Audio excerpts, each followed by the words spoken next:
So Bruce here, aka TeaPotOne, popped in to see us because we were talking about jeans later on about slide times and We stuff. are, yes. My passions. Looking forward to that. And I thought I'd take the opportunity just to find out a little bit more about him because quite a lot of us watch him on YouTube stuff and things. You've got quite a lot of followers now as well. It's doing all right, yeah. I think I'm at 70-odd thousand, I think, at the moment, which is incredible. Insane. It's good, good. So, but you live, because you've obviously got a Scottish accent, but you live local to us, do you? I do, yeah. I'm just over near Maidstone. I've been Okay. there, well, I've been down south since about 2000 and moved there about 6 years ago. Okay, and what did you do before? I mean, you do this full-time job now. It's full time now. Everyone's going to hate me. I used to be a cop. I was a police officer in London. Yeah. I was a police officer in London up until just before COVID lockdown. Literally, I resigned about a month before lockdown. So. Yeah, can I ask a personal question? Why did you resign? Was you just fed up with it? You just wanted to get out? Or There is don't want to put yourself in trouble. There is a wee bit of a backstory to do with the channel, which anyone that's been following will know about. I've got videos up all about that. But I reached a point where I'd had enough. I'd grown apart from what the job want you to be, what the police want you to be these days, and I just thought it's not me anymore. And I get more from like the TeaPotOne community that I've built up around about the channel. So I guess if I get too heavy, it's because they were trying to put you in a box at a police station. You've got to say this, you've got to do that. There was a lot Careful of what that. you say to everybody. Yeah, there was politically correct. There was a degree of that, and they were trying to restrict what I could do. Well, they were basically telling me I could no longer do YouTube, social media, anything anymore.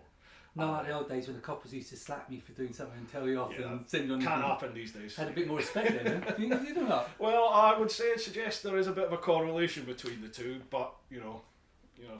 it's without wanting to get too deep into it. I think things went a wee bit too far in certain directions in the past, which has caused us to go probably too far in the opposite direction now. We have to come back and find some sort of common ground, I think. So leaving that political stuff Yeah, behind, yeah. carefully before I dig a hole for myself, that's normal. What got you into bikes? I'd always fancied riding bikes and had never done it. My mum and my dad were anti-bikes all growing up, so it was just something that never really was achievable when I was growing up. And then as I became an adult, I moved down to London, joined the old bill. Everyone was a biker and I thought that's really cool, I'd love to do that. Still never did it. And then sadly, 2008, my mum was in her final sort of months of her battle with cancer. And I was chatting with her one day, Long Way Round was on the TV, I'd seen it before.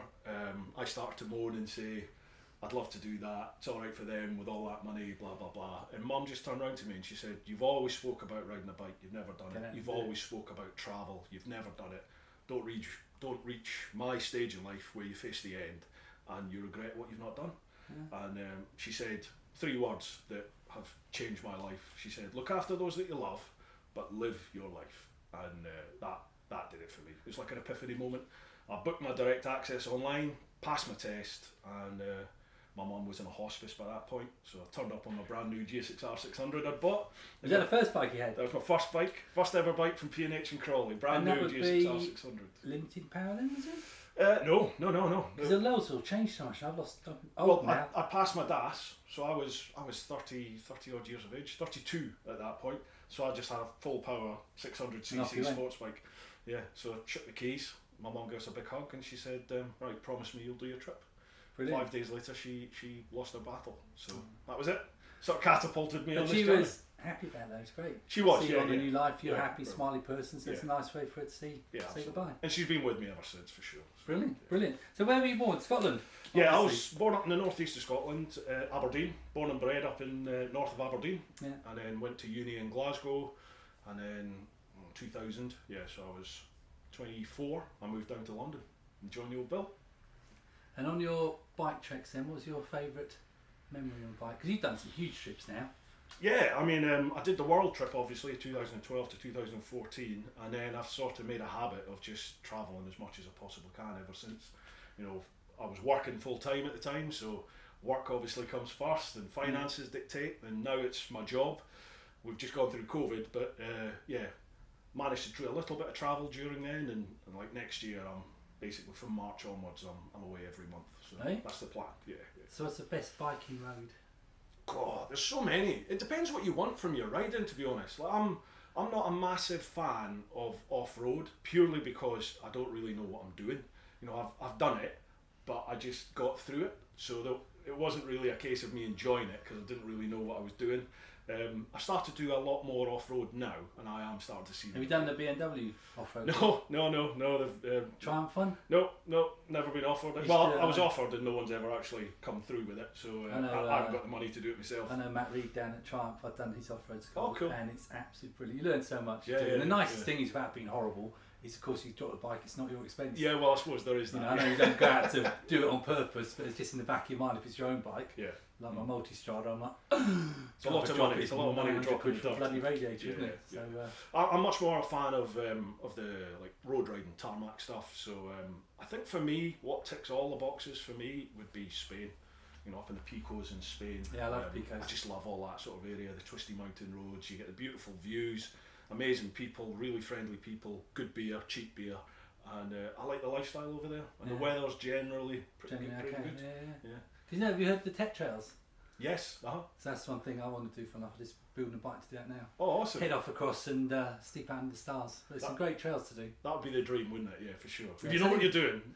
Off-road riding, for me personally, off-road riding makes you a better road rider. I'd agree. Most accidents are front end going because they're braking too fast. Someone pulls out front. Sorry.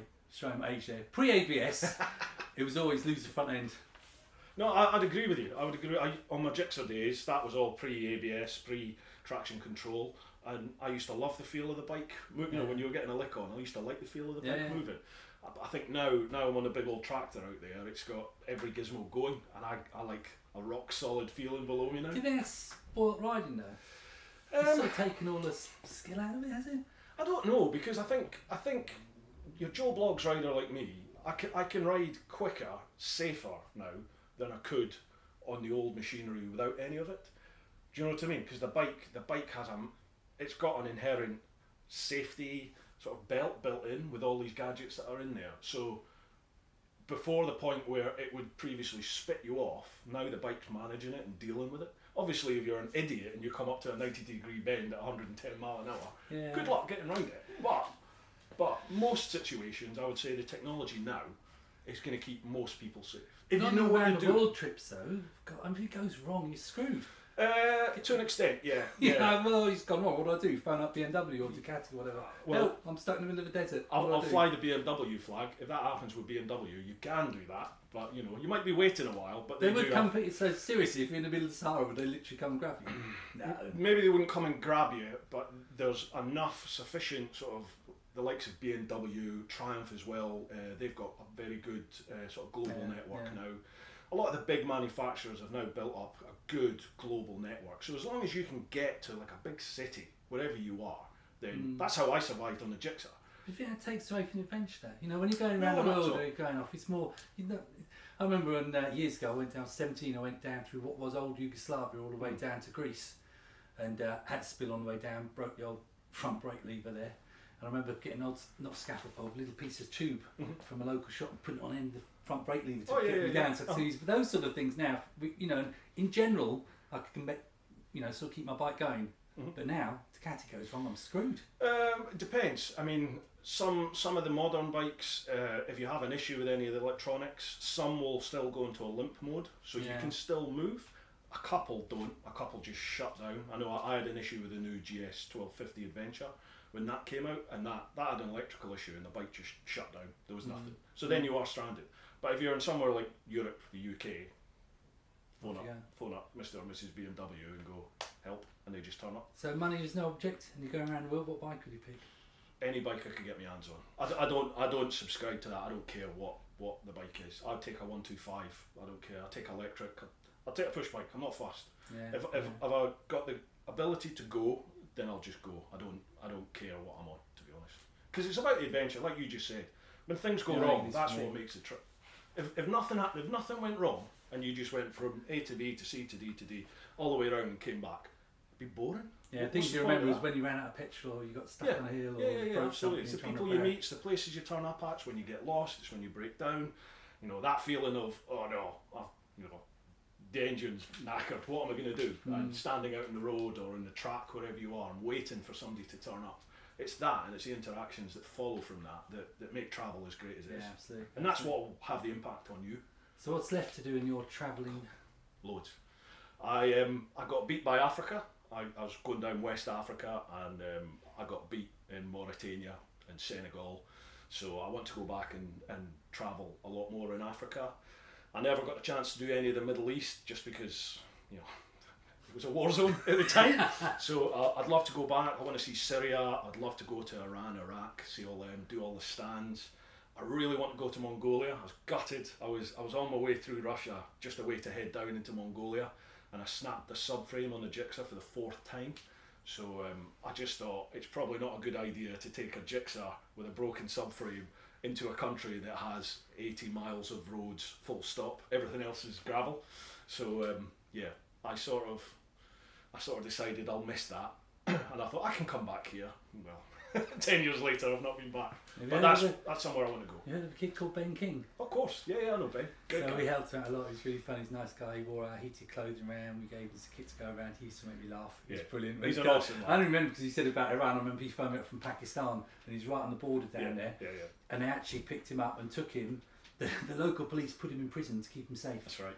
And then they took him all the way back to Lahore, was it? I Something think. like that, yeah. With an armed guard all the way up. Yeah. And he was told not to talk to anyone, not to Yeah. and he just carried on as he was. Of course he does. It's funny because Ben set off to attempt the Guinness World Record for the fastest. Was it the fastest trip around the world? No, he was going to be the youngest kid, person around the world. And I think after 2 years, he was literally like, I think he was just coming to Pakistan because he just met He's so probably many still people. in Pakistan. Yeah, it is, If you listen to him, it's in some princess's back garden or something, isn't it? Yeah. Or the prince or something. Ask no questions there. Yeah, brilliant. Okay, all good. So next target is.